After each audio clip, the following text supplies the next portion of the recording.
Boa noite, pessoal. Então, vamos lá dar continuidade, né, à nossa aula de ligação gênica, ou linkage, né, que eu prefiro chamar assim, e mapeamento genético, né, que são os mapas gênicos. Como a gente viu, vamos só dar uma revisada, como a gente viu na última aula, que foi bem rápido, não deu tempo eu terminar a explicação. A gente pôde ver que ligação gênica é quando não há segregação no, na formação de gametas, né? Que Mendel já tinha tido alguns estudos sobre a formação de gametas e Mendel afirmava que na segregação de gametas, na formação de gametas, a segregação independente. Já Morgan, né, fez a descoberta que também existe cromossomos que em sua segregação em sua formação de gametas, eles não acontece essa segregação independente, tá certo? Então, em Mendel, o que ele explicava é que na formação de gametas, como vocês podem ver aqui, como a gente vamos ver aqui nesses cromossomos, vemos que temos os alelos Azão, Bzão e alelo Azinho, Bzinho, não é isso? Então, o que acontece? Mendel afirmava que para cada gameta formado na divisão, né, a divisão acontece na meiose, viu? Vamos lembrar que sempre vai acontecer na meiose. E nessa formação de gametas teria 25% para cada gameta formado. Então aqui eu tenho 4 gametas formados, né? Azão, Bzão, Azinho, Bzinho, Azão, Bzão e Azinho, Bzão tem um 25% para cada um.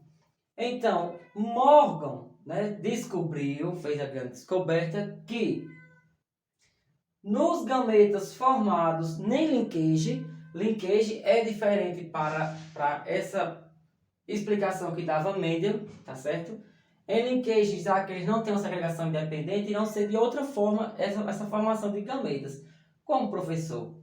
Então, podemos notar aqui que temos vamos usar uma nomenclatura, vamos dizer assim, diferente, né? Vamos ter a barrinha.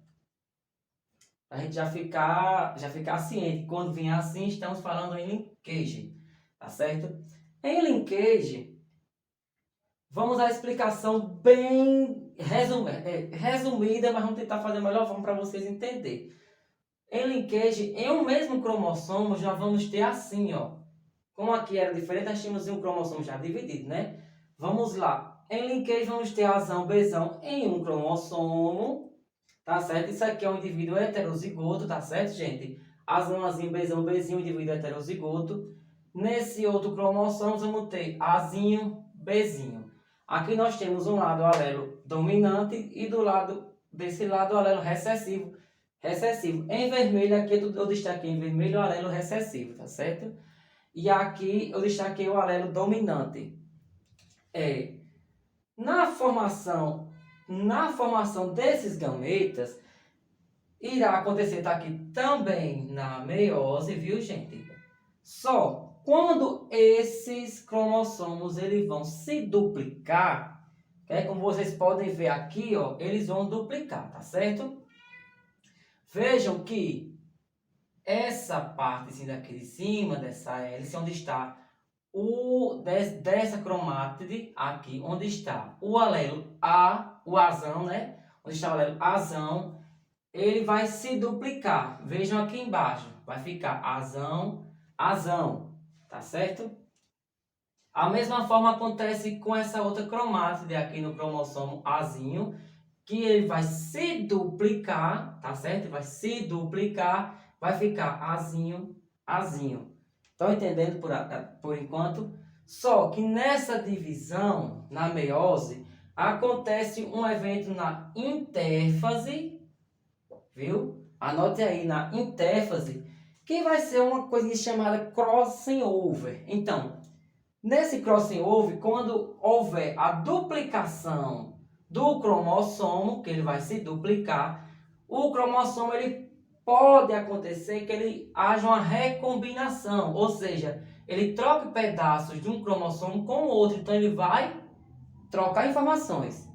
Consequentemente, olha como fica a formação. aqui azão, Bzão, né? Então aqui nessa parte do azão duplicou, formou azão, azão, que são os mesmos cromáticos, ó. Aqui embaixo vai ficar Bzão, só que esses dois aqui, o Bzão e o Bzinho, eles trocaram pedaços. Então ficou aqui um Bzinho. Veja que esse cromossomo aqui era totalmente dominante, ele era azão, Bzão. Então agora vai ficar azão com o azão e também vai ter o Bzinho, quando ele se duplicar, da mesma forma com o outro aqui do lado, né? Aqui só era recessivo, vai ficar 3 recessivos e um dominante. Ou seja, eles trocaram informações, ou, como eu disse, aqui não houve segregação independente segregação independente na formação dos gametas, né? Porque trocaram-se, os cromossomos trocaram pedaços. Vê se vocês me fazem entender, tá certo? Não sei se dá para vocês ver bem aí, deixa eu só dar uma puxadinha aqui, ó. Opa, não dá para ver direitinho, mas acho que vocês entenderam. Então, nessa informação, vejam como vai ficar. Os gametas formados como ficam? Ficam o azão, Bzão, né? O azinho, Bzinho. Vejam que aqui eu tenho azão, Bzão, azinho, Bzinho. Esses alelos azão, azão, B e azinho, Bzinho, o azão, Bzão e o azinho, Bzinho, vem do indivíduo aqui desses cromossomos originais. Então, eles continuam e são chamados de parentais.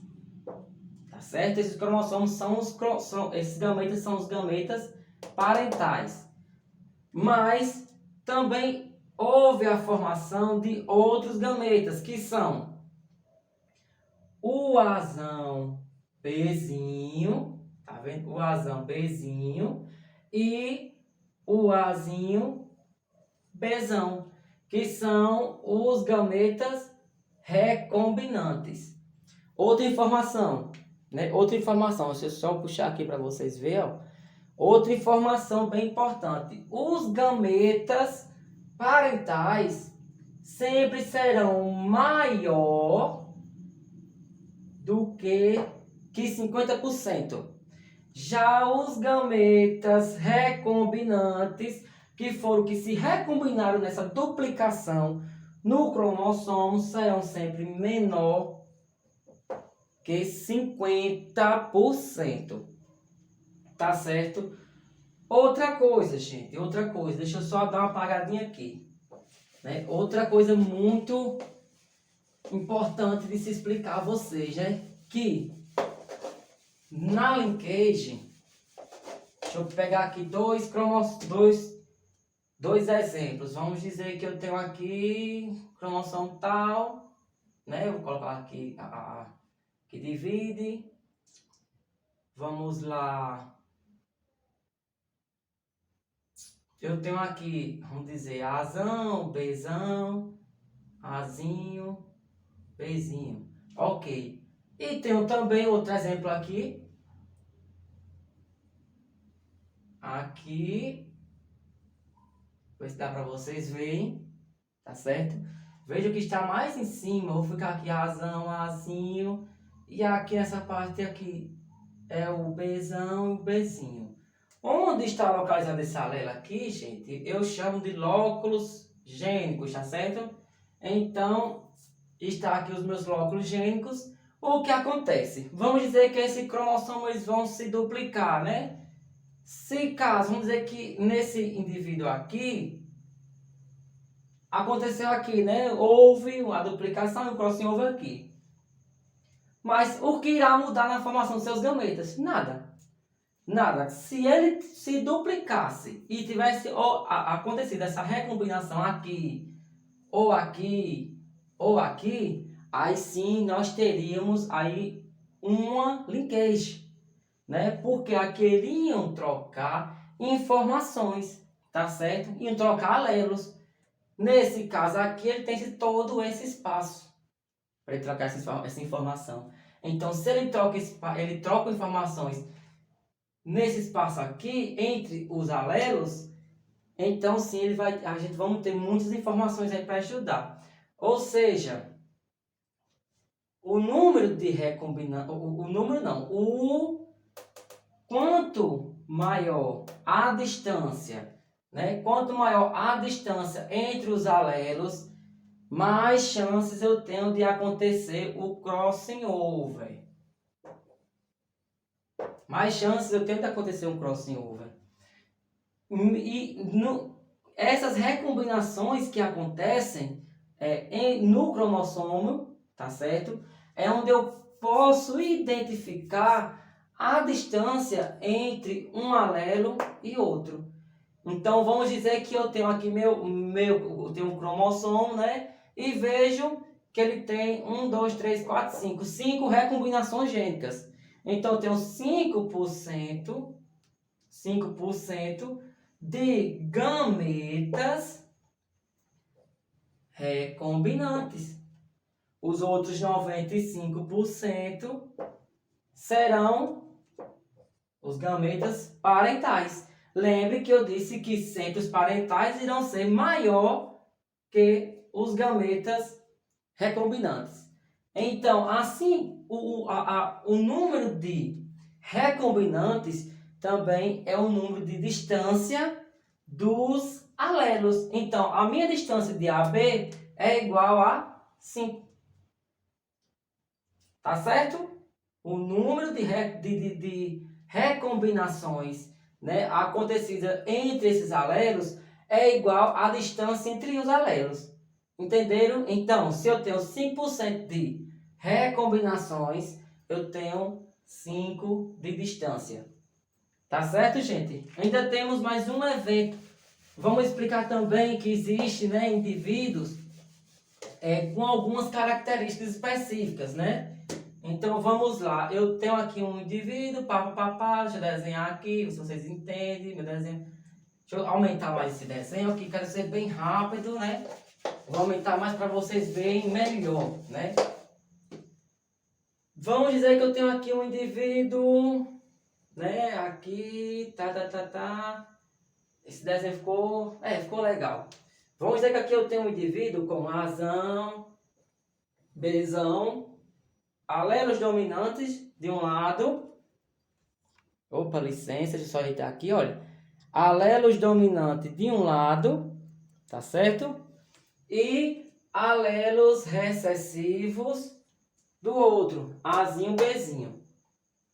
O que acontece? Quando eu tenho alelos dominantes de um lado do cromossomo e alelos recessivos do outro, digo que eu tenho cromossomos cis, tá certo? Mas, se eu tenho aqui, vamos dizer que eu também tenho um indivíduo que ele tem, né, desenhar aqui, ficar bem legal. Se eu tenho um indivíduo com Azão, Bzinho, Azinho, Bzão, ou seja, eu tenho aqui um cruzamento, né, de alelos recessivos e alelos dominantes. Estão vendo? Se eu tenho esse cruzamento, logo eu tenho trans. Tá certo? Nisso daí, vamos dizer que eu irei de fazer uma divisão nesses gametas. Então, como é que vai acontecer, professor, a formação desses gametas? No cis, nós vamos ter os gametas parentais, que serão Azão, Bzão, e Azinho, Bzinho. São os parentais na cis. Os gametas recombinantes serão Azão, Bzinho, aqui, e Azinho, Bzão. Como será o trans, professor? O trans, aqui no trans, será o seguinte. Deixa eu dar uma viradinha aqui para vocês, para me inscrever. No trans será o seguinte, gente. Eu vou ter os alelos parentais, os gametas parentais virão com assim. Azão com Bzinho e Azinho com Bzão. Certo? Esses são os parentais. E os gametas recombinantes serão o seguinte, serão Azão, Bzão, vejam, e Azinho, Bzinho. Viram a diferença? Viram a diferença? Olha, vamos analisar aí, ó. No cis, eu tenho alelos dominantes de um lado e alelos recessivos de outro. A formação dos gametas cis serão, os gametas parentais serão Azão, Bzão, que está aqui, e Azinho, Bzinho. Os gametas recombinantes serão Azão, Bzão, Azão, Bzinho e Azinho, Bzão. Né? E aqui no trans, vocês veem que eu tenho um trans quando alelos recessivos e dominantes, eles cruzam entre si, tá certo? E vejam que a formação dos gametas também é diferente. Aqui no cis, onde os gametas Azão, Bzinho e Azinho, Bzão são os recombinantes, serão os gametas parentais no trans, né? Tá aqui, ó. Azão, Bzinho, Azinho, Bzão. Aqui, os gametas que eram parentais no cis, Azão, Bzão e Azinho, Bzinho, serão os recombinantes no trans. Espero que vocês tenham entendido, né? Então, pessoal, nos mapas genéticos, né, eu quero saber onde estão localizados os genes, né? Como eu vou localizar esses genes, né? Aqui vamos dizer que eu tenho uma questão, né? Tenho 5 genes, ó. 1, 2, 3, 4, 5. Vamos dizer que 1, 2, 3, 4. Meu 5 é aba, né? Já tem um aqui localizado chamado aba. Então, meus 5 genes eu vou colocar nomes neles. Vamos dizer que eu vou chamar eles de aba, bom, cal, bil e bro, né? Tem 5 genes. Aba, bom, bil, cal e bro. Nomes hipotéticos, viu? Mas já tem um localizado que é aba. Aba está aqui. Então eu quero saber as distâncias a partir de aba. Qual que está o mais perto ou está mais longe. Então vamos lá. De aba para bom eu tenho 10,7 de distância. De bom para aba eu tenho 2,8. Então quem está mais próximo de aba é o 2. Então bom está aqui, que está a 2,8 de distância. Aqui diz de cal para bil eu tenho 72,2. Então aba está aqui, né? Aba de cal para bil eu tenho 72% de distância. Então, se é o maior que temos distante aqui na tabela, né? Veja que eu tenho aqui 72,6 é o maior. Então, aqui é cal e o 4 é bil. Já descobrimos a disposição de 4 genes. Quem sobra é bro. Vamos ver se bate. De bro para bil eu tenho 30,2%. Vejam. De bom para aba tenho 2,8%. De cal para bil eu tenho 72,6%. São os mais distantes. De bil para... já está certo aqui, já. De cal para aba eu tenho 20,2%. E de bro para bil eu tenho 30,2%. Me acompanharam? Viram como é que é a tabela? Pronto. Então aqui eu já localizei a posição dos meus genes. Mas nem sempre as questões podem vir assim. Podem vir só mostrando onde é que estão os genes, mas não colocou os nomes deles. Então, aqui eu tenho um mapa genético. Então, gente, até a próxima aula, né, se Deus quiser. E espero que vocês tenham entendido. Qualquer dúvida, podem falar comigo no meu privado. Mandar mensagem que eu responderei a todos, tá certo? Alguma dúvida se tiver também na atividade que o professor irá passar aí. Ou quando ele fizer alguma prova, ter alguma dúvida comigo anterior a isso. Pode me procurar que eu abro aí e dou aula para vocês normal. Então, tchau!